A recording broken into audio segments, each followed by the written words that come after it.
I'm Andrew Goddard. We're here in St James the Less when I'm one of the clergy. My wife's the vicar and I'm one of the clergy on the staff. We're talking about living in love and faith and the Church's conversations around identity, sexuality, marriage and relationships. And I'm talking because I was part of the team that put together the Living in Love and Faith resources. Very good. Do you want to just lay out a little bit of what you think about these topics of identity and relationships, sexuality and marriage? Where are you coming from and what's your sort of stance on these things? I think one of the reasons I was asked to be part of the Living in Love and Faith project is that I come from the evangelical part of the Church of England and teach Christian ethics, and within that engage obviously with questions around sexuality, identity and relationships. And I come from a position which takes the received teaching that the Church has in terms of being called either to marriage between a man and a woman or being called to singleness as a good way of living and what the Scripture teaches and what the Church has received, but realising that those questions are increasingly difficult within the Church and we need to have a good conversation across those differences to try and see what God is saying to us today. What's the sort of the headline parts of why you believe what you do? For me, a large part of that is the teaching of the Scriptures. So I think Jesus talks about marriage and discussions around divorce and remarriage and points back to the creation as God made us as human beings. And I think as someone who follows Jesus, what Jesus says is important, and I think the understanding of being made male and female and the gift of marriage, the importance of marriage in the Bible because it's used as an image for God's relationship with his creation and with his people. I think all of those mean that these are important issues, that the Church has had a fairly clear consensus on many of them for its 2,000 years. Doesn't mean the Church has got it all right, which is why we need to keep on talking and learning. But I think I have a presumption in terms of the teaching of the Church and my own reading of Scripture is that the teaching of the Scriptures does point to what the Church has said. So what are your understandings and views on same-sex marriage, LGBT clergy and conversion therapy? In terms of same-sex marriage, it's clear that the wider consensus in society now is to open up marriage to same-sex couples. I think the challenge for the Church is that obviously our understanding written into our canons and our liturgies has been all along that it is a union between one man and one woman. And that goes back to Jesus and to other teachings in the Scriptures. And so my understanding is that whatever response we might have to those who commit themselves in a same-sex relationship that might be recognised as marriage in society, the Church can't recognise that within the category of marriage, because marriage has a distinct union of a man and a woman, rooted in God's creation, rooted in its creative potential, and so I would be unhappy with defining marriage in such a way that it included same-sex couples. So would that mean that you wouldn't want the Church of England to conduct same-sex weddings or blessings of same-sex marriages? Yes, in practice, that would be my understanding, that the Church shouldn't do that. It should, find other ways of providing support and care for people who are gay and lesbian and who are in marriages or civil partnerships or other types of relationships. But that its understanding of marriage that it needs to express in its services and in what it offers is that it is a union between a man and a woman. Okay, so how about conversion therapy? What do you think about that? Conversion therapy, to be honest, I find it difficult because it's quite difficult to pin down what it covers. Mm-hmm. And clearly there have been all sorts of things that have been done in society and by Christians that are still being done in response to gay and lesbian and trans people that are unacceptable, that are abusive and that need to be stopped. One of my concerns at the moment is that the discussion doesn't always take into consideration the fact that there are gay, lesbian and trans Christians who would hold to the traditional teaching of the Church and look for support for that from Christian communities, look for support for that in terms of prayer support, and that sometimes the language of conversion therapy is used to extend in such a way that people who offer that sort of support to those Christians may find themselves falling foul of potential laws that are being considered. Mm-hmm. So I think the question of working out what it is that the law needs to ban is really important, both for protecting LGBT people, but also protecting people of faith, including and especially LGBT people of faith who would hold to the traditional Christian teaching. Okay, and finally, LGBT clergy and what's expected of clergy in particular. So for some time, the Church of England's position in relation to clergy has been that clergy need to uphold the teaching of the Church and the way in which they structure their relationships. And because the teaching of the Church is that sex is for marriage between a man and a woman, that means that clergy should not be in any form of sexual relationship other than marriage. So that applies to single people. Obviously those who are married need to be faithful to their marriages.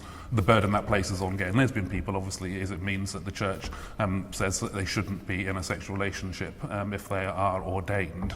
And I think, if the Church's teaching remains as it is, which I believe it should, then I think that follows logically in terms of the role of clergy offering a pattern of holy living and discipleship in the Church.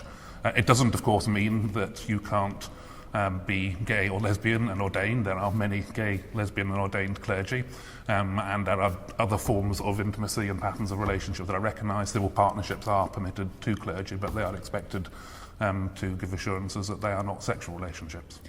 So what does it mean to you that, say, we're having this conversation and I'm listening to you as somebody who disagrees with a lot of what you think about these topics? Why are we having this conversation in your understanding? I think we're having this conversation. I think the conversation is important because there are differences.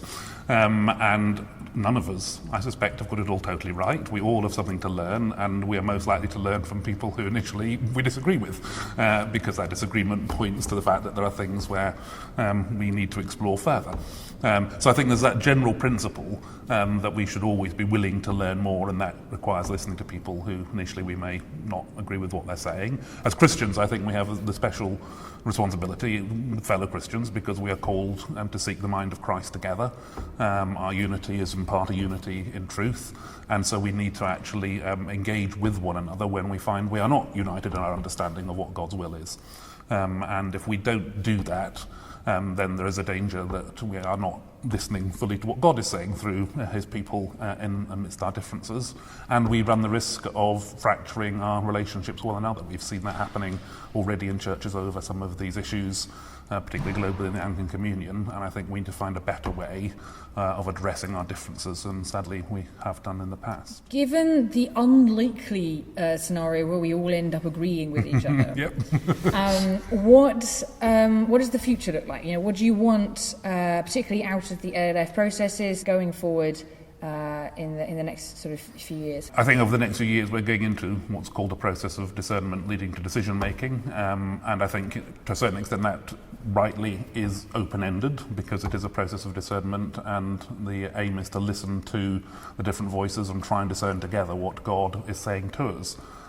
Personally, I am someone who thinks that the Church's teaching in principle is right, that it's biblical, that it is what we should be saying and doing as a church, but that the ways in which we have said and done it have often been wrong in the past and need to change as our society changes in terms of how we respond to those who are in same-sex marriages, those who are looking to the Church for support in their relationships which don't fit with what the Church sets out as the sort of ideal patterns of relationships. And I think that's the important discussion that we need to have. Clearly, as a church, we are also deeply divided, and the question as to how, whatever we do, those who take a different view and who are upset at the outcomes of this process, how they can come to terms with that, how they may be given some sort of space if the church is not where they are, I think is also one of the challenges that we face as a church. We can't just walk away from each other and ignore each other or leave people feeling hurt and angry and upset because they lost the argument. You mean a bit like how things went with the vote about women priests and women bishops? That would be a recent example of another area where the church has wrestled with its disagreements, come to a consensus that the things needed to change, and then had to work out how to respond to those who were unhappy with those changes.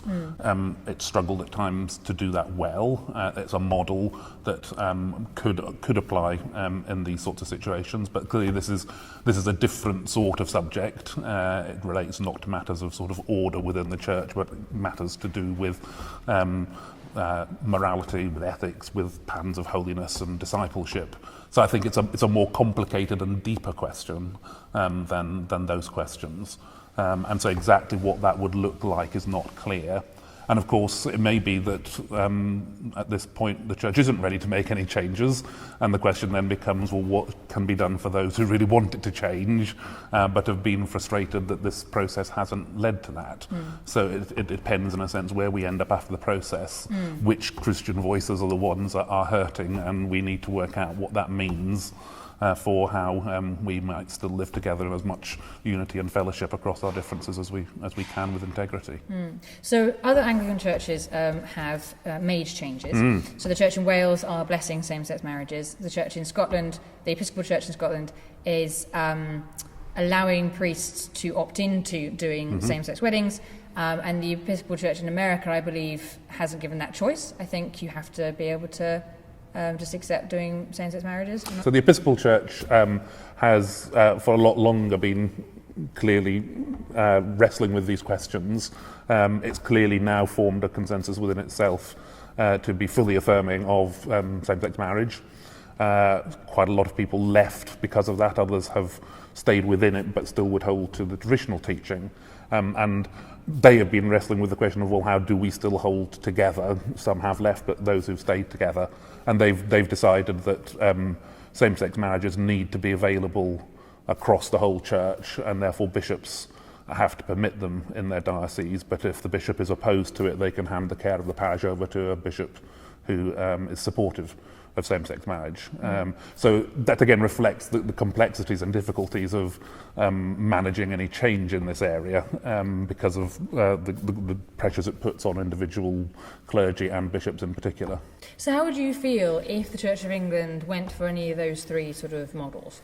I don't know what the likelihood is, but in the event that happened, like, how would you feel? Like, what would that mean to you as a clergy person in the Church of England? Difficult to predict exactly how one would feel. It's a decision that, you know, as I've said, I would find difficult to see as being faithful to what God is calling us to, being faithful to the teaching of the Bible, and therefore I would have major concerns about it. I don't think I would simply leave the Church of England.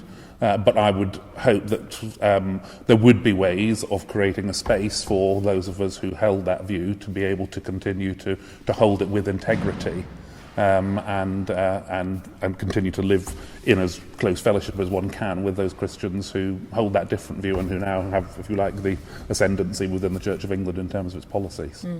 What do you think of those of us who disagree with you? Does that make sense? You know, what does it mean that there are other Christians in your church who you probably agree with on a lot of sort of fundamental things, but disagree on these sort of very big things, and like I said, the unlikelihood that they're going to change their mind, right? At least in the sort of the big picture. You know, what do you think of people who disagree with you? Interesting question. You know, most of us disagree with everyone on something, and so I think, you know, it's important to set any particular disagreement on one that gets particular focus of concerns within that wider context. Is that, you know, we need as Christians to, I believe, you know, seek a common mind. You know, we talk about praying with one heart and mind. Yeah, that is what we are called to. But we will have our disagreements. And I think one of the things that I've appreciated with the Living in Love and Faith process is that it's enabled us to really sort of try to understand where those disagreements lie and how significant they are. Do they go to really deep questions, different understandings of the nature of the gospel, the nature of Scripture? And with some people, you know, it maybe does come down to really deep and serious disagreements at that sort of fundamental level. At other times, the disagreement is not that deep, but is still significant. And so I think, you know, I don't have a sort of assumption in discovering that someone has a different view from me, other than that, you know, we need to try and learn from each other. And that, you know, it is important to find out why we are disagreeing on this.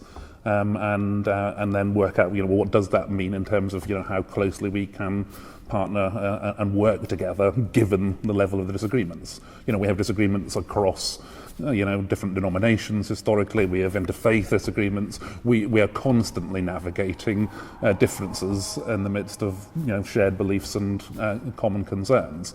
And I think we just need to put these sorts of questions within that broader category rather than blowing them out into something that's unique and leads to, refusing to listen or, rejecting certain people because they differ from us. Example, you've been doing this LLF thing for years now, and so you have talked to lots of people you disagree with, I'm sure. Can you give me an example of the sort of thing you have learnt from making yourself sort of stop and listen and actually, give that time and that space to be together and to go forward together? There's a range of different things. I think, an important thing is more and more awareness of how difficult just the current teaching of the church is for many LGBT people, how also badly the church has communicated that, how it has then behaved in relation to LGBT people. I think, I've become more and more aware of that lived reality and of